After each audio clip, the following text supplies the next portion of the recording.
nebi ibraahim calayhi الsalaam mar walba waa u iman jiray, bishiiba mar buu u iman jiray.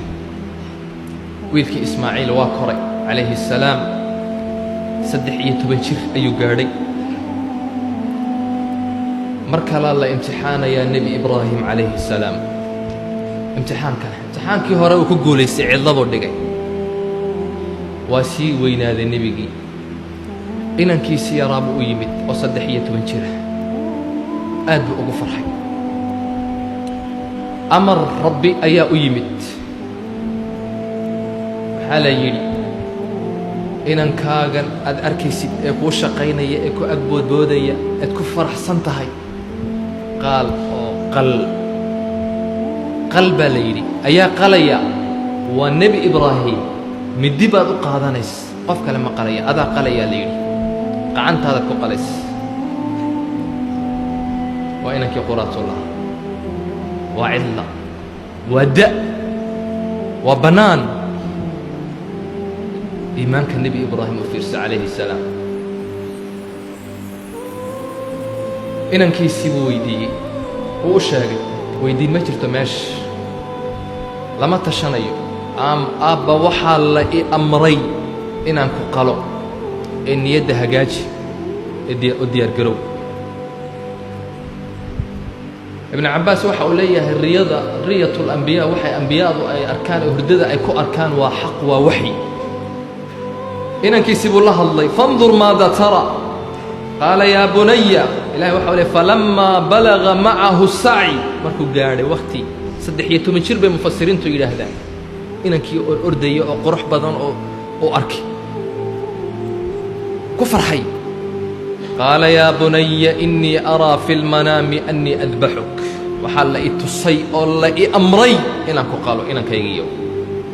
fandur maada tara, diyaargarow. maxaad u malayn? hadal kale ma jiro. siduu amarka u qaadanayo daawo ilaah. waa walad uu ku rabbeeyey cala addiini waالطaaca. qaala yaa abati ifcal maa tu'mar, waxaa lagu amray amarkaas fuli aabbo. satajidunii in shaaء allahu min الصaabiriin, hadduu ilaahay yidhaahdo waan ku sabri, waan adkaysan oo waan ku sabri. ibnu cabbaas waxa markuu nebigii uu doonay inuu inankiisa u qalo oo mididii u qaatay, uu xidhxidhay, uu dhinaca midig u dhigay, ayaa waxa uu yidhi aabbo xadhiga igu adkee, inaan dhaqdhaqaaqoon adkaysan waayaa laga yaabaaye, xadhiga igu adkee aabbo, maradana iska hagaaji, ayuu dhiiggu kugu daadanin. hooyadii hadday aragto dhiigga way murugoon aabbo, ee maradana ka hagaajiso igu adke xadhiga. imtixaan ka dambeey muu jiraa, mididii buu qaatay. falammaa aslamaa, amarkii rabbi, labadooduba, ismaaciilna waa isku dhiibay, ibraahimna waa fulinayaa. mididii markii uu qaatay, watallahu liljabiin, uu dhinaca midig u dhigay.